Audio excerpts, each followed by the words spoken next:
বন্ধুরা একবারই বলি, আজকের ম্যাচে এমন কিছুই হচ্ছে যা আপনার রক্তের স্রোত জোয়ার এনে দেবে। যখন বাবর আজম এর অতুলনীয় ফর্ম এবং পাকিস্তানের শিরোপা রক্ষার প্রতিজ্ঞা একত্রে মিশে যাচ্ছে, তখন আপনি যদি চোখ সরিয়ে দেন, মিস করে যাবেন ইতিহাসের এক অনন্য মুহূর্ত। আজকের ভিডিওতে আমরা সেই উত্তেজনাপূর্ণ মুহূর্তগুলোর সমগ্র গল্প তুলে ধরব। আজকের দিনটি বিশেষ কারণ পাকিস্তান তার শিরোপা রক্ষার পথে নতুন চ্যালেঞ্জের মুখোমুখি। হোস্ট হিসেবে পাকিস্তান এবার চ্যাম্পিয়ন্স ট্রফির মঞ্চে ফিরে এসেছে, যেখানে তারা নতুন সূর্যের মতোই আলো ফেলতে চায়।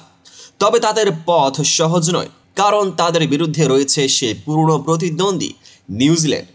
এই দুই দলের মধ্যে প্রতিযোগিতা শুধু মাঠের নয়, ইতিহাসে, পরিসংখ্যান ও সাম্প্রতিক ফর্মে গভীর প্রতিফলন ঘটিয়েছে। নিউজিল্যান্ড ও পাকিস্তানের পূর্ববর্তী মোকাবিলাগুলোতে যেমন 2019 ও 2023 বিশ্বকাপের চোট করা অবস্থান, পাকিস্তান সামান্য উপরে, নিউজিল্যান্ড সামান্য নিচে, তেমনই দুই দলের মধ্যে ছোট বড় জোরের খেলা আজকের দিনটিকে রহস্যময় করে তুলছে।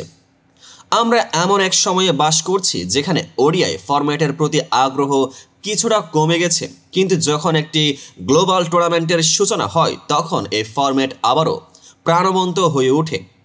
ওডিআই হলো সেই মধ্যম সন্তান যার মধ্যে আছে অভিজ্ঞতার গভীরতা, আকর্ষণীয় স্কিলস ও নাটকীয়তা, এবং এই সব কিছুই একত্রে এনে দেয় এমন ক্লাসিক মুহূর্ত যা আমাদের চিরকাল মনে থাকে।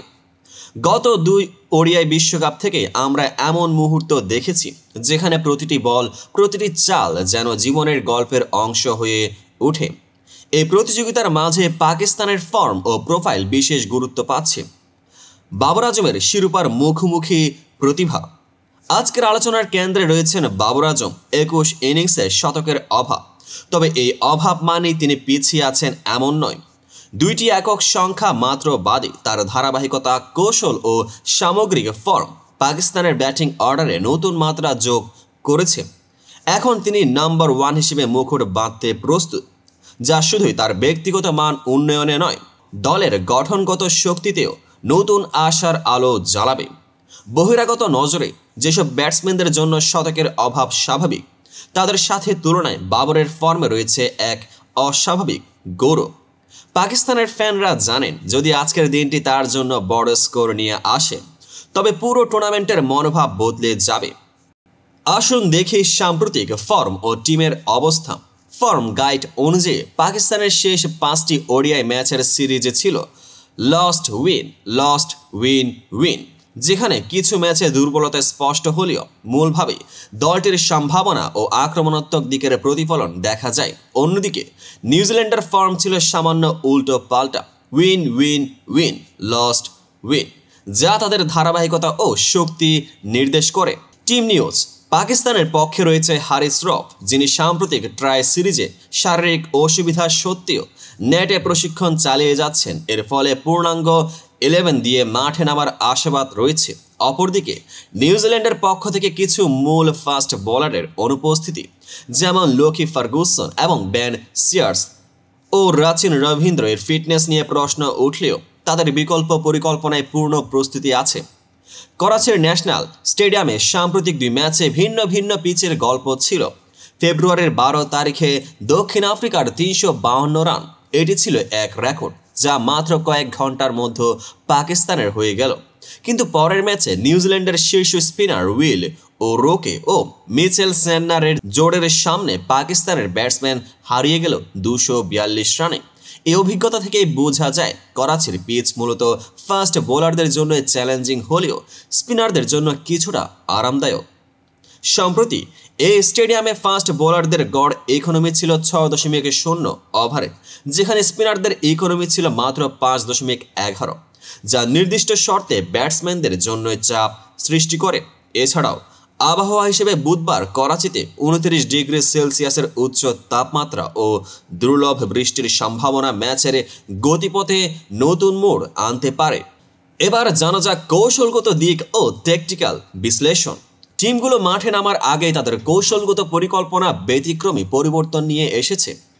পাকিস্তানের পরিকল্পনায় বাবর আজম এর উচ্চ ফর্ম ও রান সংগ্রহের ক্ষমতা কেন্দ্রবিন্দুতেই থাকবে। তার সহায়তায় মোহাম্মদ রিজওয়ান ও ফাখার জামানের মতো ওপেনিং হিটম্যানরা ম্যাচের শুরুর তালে শক্তি যোগ করবে। তুলনায় নিউজিল্যান্ডের কৌশলে রয়েছে তাদের spin quality. Mitchell Santner, Michael Bracewell এর সংমিশ্রণ, যাদের স্পিনিংয়ে ইতিমধ্যে ট্রাই সিরিজে অসাধারণ ইকোনমি দেখানো হয়েছে। ক্রিকেটের ক্ষেত্রে স্পিনিংয়ের গুরুত্ব অতুলনীয়।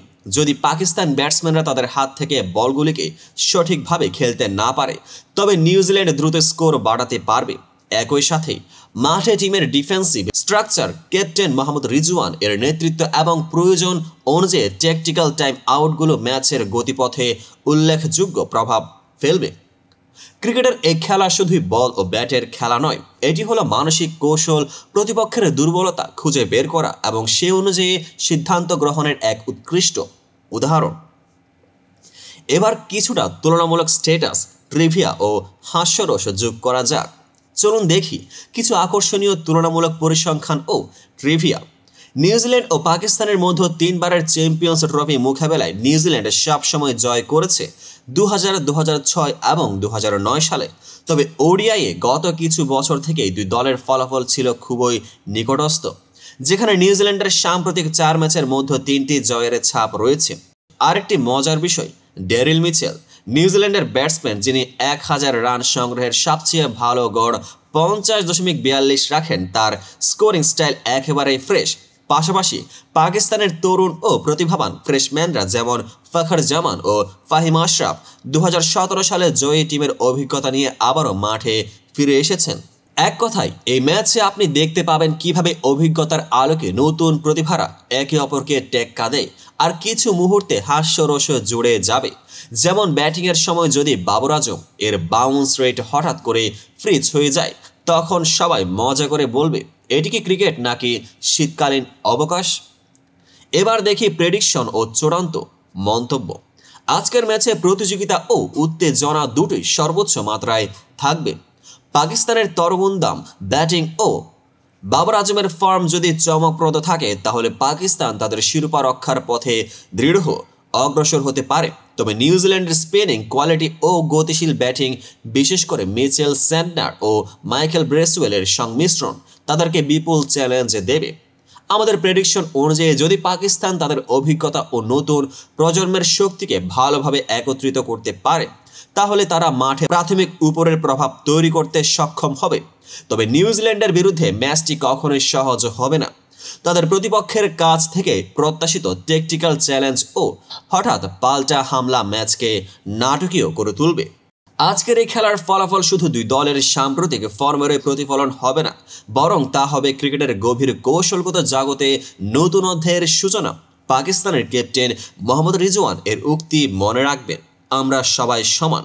তবে বড় খেলায় প্রত্যেকের উপরে বিশেষ চাপ থাকে। এই চাপই আজকের ম্যাচে উত্তেজনা ও নাটকীয়তার সঞ্চার ঘটাবে।